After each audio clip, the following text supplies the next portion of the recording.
Something you should know about me is that I hate school. I have always hated school. School was where I felt like an outsider, like I didn't belong. But for as much as I hated school, I have always loved learning.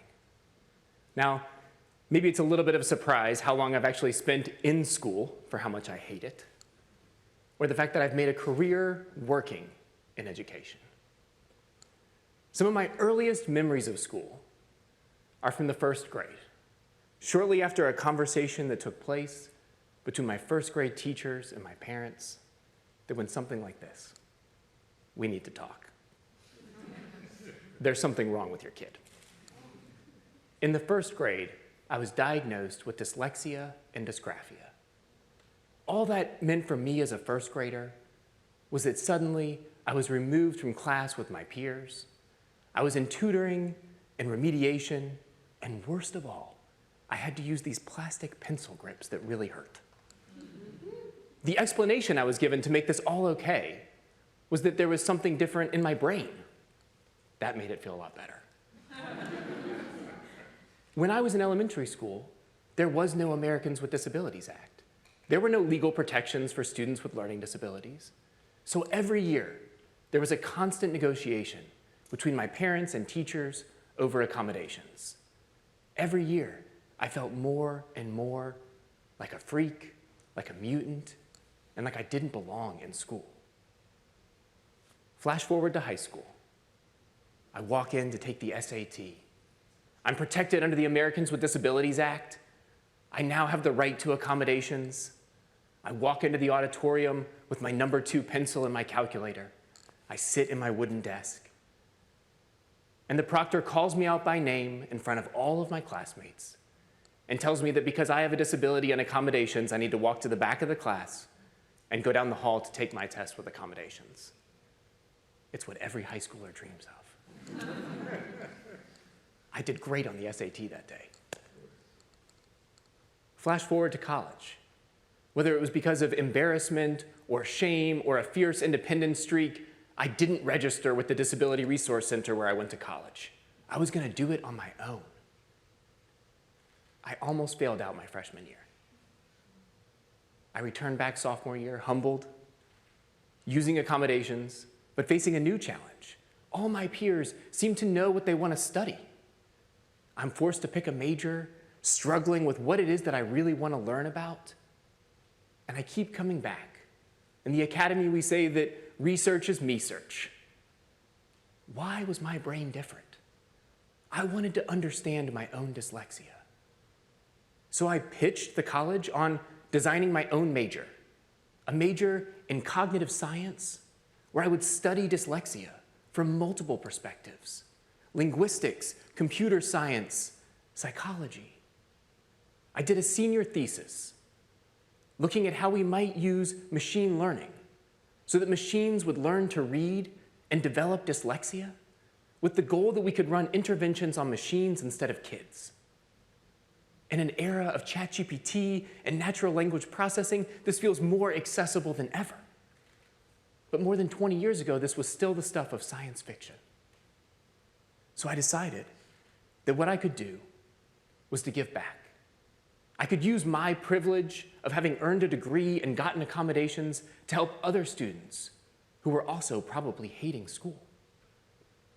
I got a master's in special education, and I started my career as a coordinator of a disability services office for a rural community college outside of Nashville, Tennessee. I started working with a number of students on the autism spectrum, running a group for them, and I started to observe their hidden identities. You see, this community college had a real treasure. We had one of the best college radio stations, run almost exclusively by students with autism. One day, a number of executives from Music Row in Nashville came to our community college to interview the weird kids in sound engineering who ran the radio station. Maybe it was all the comic book and superhero talk in group that we did, but I started to see the students that I worked with as superheroes. They had these alter egos that they had to assume to go work in industry. But behind the scenes, they had superpowers. Their attention to detail, their relentless persnicketiness over sound is what makes every record cut in Nashville so good.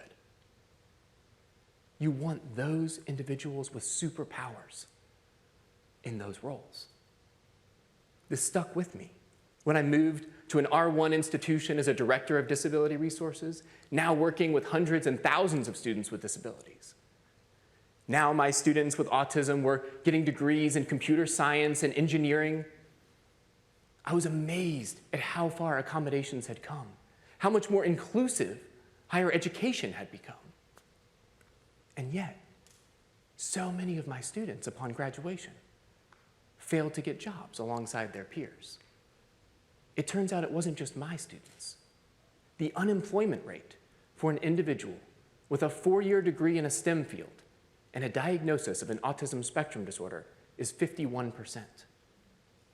51% unemployment rate for individuals with a 4-year degree in STEM. To me, this wasn't just a number. These were students that I had walked alongside, helped them in their struggle to achieve equity in the classroom, and now they can't put their skills to use in the private sector. I needed to take immediate action, not start new programs. So I founded a company. I started a tech company that employed individuals on the autism spectrum while they were still in college. A company that could give people their first job, a portfolio of experiences, job references to help them break into the private sector. It was in this role that I got to travel across the country, meeting with some of the most exceptional people I've ever met. One young woman will always stick with me. A computer science math double major at Georgia Tech. We sit down and I got a chance to ask her the question that I asked all my applicants: what keeps you up at night? What she told me kept her up at night were the poor algorithms used to level international currency. A lot of things keep me up at night. That is not one of them. Right? She would look at the currency markets and take $1, trade it through 40 currencies and have it come back as $1.02. And what bothered her was not that people weren't profiting from this, but the bad math. And it really bugged her. When I tell this story, people always ask, oh, so you hired her? Did she go onto Wall Street? Does she work at Goldman Sachs? No. She was not as fortunate as my students in Nashville. You see, Wall Street didn't appreciate her hoodie and didn't like that she didn't like to make eye contact. She was a superhero, but she couldn't maintain the alter ego she needed to make it in the private sector. The range of normal and typical was too narrow for her superpowers. It was in the course of running this company, finishing a PhD in special education, that I was consuming so much information. I was learning every day. I loved it. I read a book by Daniel Pink. I was reading it for business insights. There was a chapter devoted to dyslexia. Among the amazing research that he captured was that individuals with dyslexia are 4 times more likely to be self-made millionaires, are more innovative, are able to take abstract concepts and connect them. I was struck reading this book about how differently that conversation would have gone with my parents in the 1st grade. Congratulations, we have great news. Garret has dyslexia. He is 4 times more likely to be a self-made millionaire. In 2nd grade, we're going to pair him with an entrepreneur in residence. We can't wait to see what he does. No. And not just that conversation, but the fact that I had earned degrees from some of our most prestigious institutions and never known some of these other aspects associated with dyslexia. How many students, how many parents, how many teachers didn't have that information? What would the impact of just simply sharing that information be? So I made a pivot.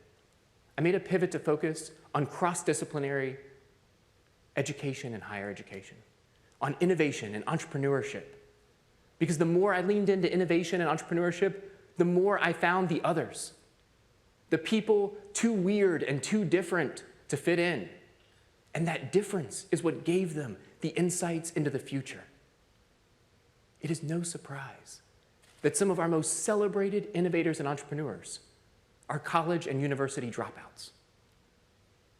That our systems in school and college and work are uncomfortable with difference. It's also no surprise that those same companies founded by college dropouts on the cutting edge of innovation employ a workforce that's more comfortable wearing hoodies, that prioritize a workforce for their technical abilities over their ability to make eye contact and their social skills. Imagine what the future would look like if our schools, if our businesses were open to superheroes. Imagine if we created structures where our most talented and brightest individuals didn't have to drop out, but could stay in school. Imagine a workplace that could employ those 51% of STEM graduates that are unemployed. We need new ideas now more than ever. Thankfully, the answer is right in front of us. As a professor of innovation, I am always asked how organizations and companies can be more innovative. And the key is diversity. Diversity of perspective, of experience, and openness to bringing those perspectives into our organizations only enriches the work that they do. If you asked my children who the X-Men are, they would tell you that they're superheroes. As adults, we know the X-Men are a comic about mutants who struggle to fit in society.